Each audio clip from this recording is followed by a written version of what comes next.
தமிழனுடைய பேரை அழிக்கணும், அவன் அடையாளத்தை அழிக்கணும். ஓட் பண்ணுங்க. தமிழ்நாட்டுல தமிழர்கள் அதிகமா இருக்காங்களா இல்ல திராவிடர்கள் அதிகமா இருக்காங்கன்னு பாத்துக்கலாம். யாரு சாமி நீங்க எல்லாம் ஒரு விசித்திரமா தெரியுறீங்க?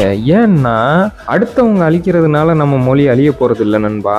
என்னோட பிள்ளைகளுக்கும் என்னோட பேரன் பேத்திகளுக்கும் நான் சொல்லி கொடுக்கறதுல தான் இருக்குது ஒழிஞ்சி அடுத்தவங்க வந்துட்டு அழிக்கணும்னு நினைக்கிறதுனால நம்ம மொழி அழிஞ்சிராது. வரலாறுன்றது என்னைக்குமே ஆணித்தரமா இருக்கும். அந்த வரலாறை நம்ம பிள்ளைகளுக்கு வருங்கால ஜென்ரேஷனுக்கு புரிய வச்சோம்னா போதும். உங்களை மாதிரி நான் தமிழன் சொல்லும் போது அது ஒரு வன்முறை தான் உண்டாகும். நம்ம தமிழ் மொழியை மற்ற மொழிக்காரங்களும் நேசிக்கணும். தமிழ் மக்கள் அப்படிப்பட்ட மக்கள்பா அப்படின்னு சொல்லிட்டு புரியுதுங்களா? உங்களை மாதிரி ஆட்கள்னால இந்த தமிழ் மொழியவே வெறுத்து இவங்க மொழி வெறி பிடிச்சி திரியிறாங்க, பைத்தியன்ற மாதிரி பேச ஆரம்பிச்சிருவாங்க. அதை ஃபர்ஸ்ட் புரிஞ்சுக்கோங்க.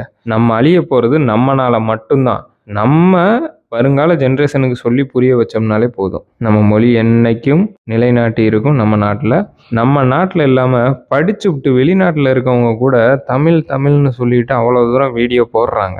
எங்கேயோ இருக்கிற நாங்கள் வந்துட்டு தமிழ்காரங்களை பார்த்தோன்னே தமிழா நீங்க அப்படின்னு பேசுகிறோம். அதுதாயா இது? வெறி வேற, பற்று வேற. புரிஞ்சுக்கோங்க. நம்ம மொழியை மற்ற நாட்டுக்காரங்களும் வந்துட்டு பெருமையாக பேசணும். என்டிகே மேதாவி எல்லாமே இப்படி பைத்தியம் பிடிச்சி தெரியாதீங்க. நான் ஓட் போடுறதுனால வந்துட்டு தமிழன் ஆயிடுவேன், ஓட் போடலைன்னா தமிழன் இல்லாமல் திராவிடன் ஆயிடுவேனா? அட பைத்தியக்கார பயல் எல்லாமே. நானே சொல்லலைனாலும் நான் தமிழன் தான். ஓகேவா? நன்றி.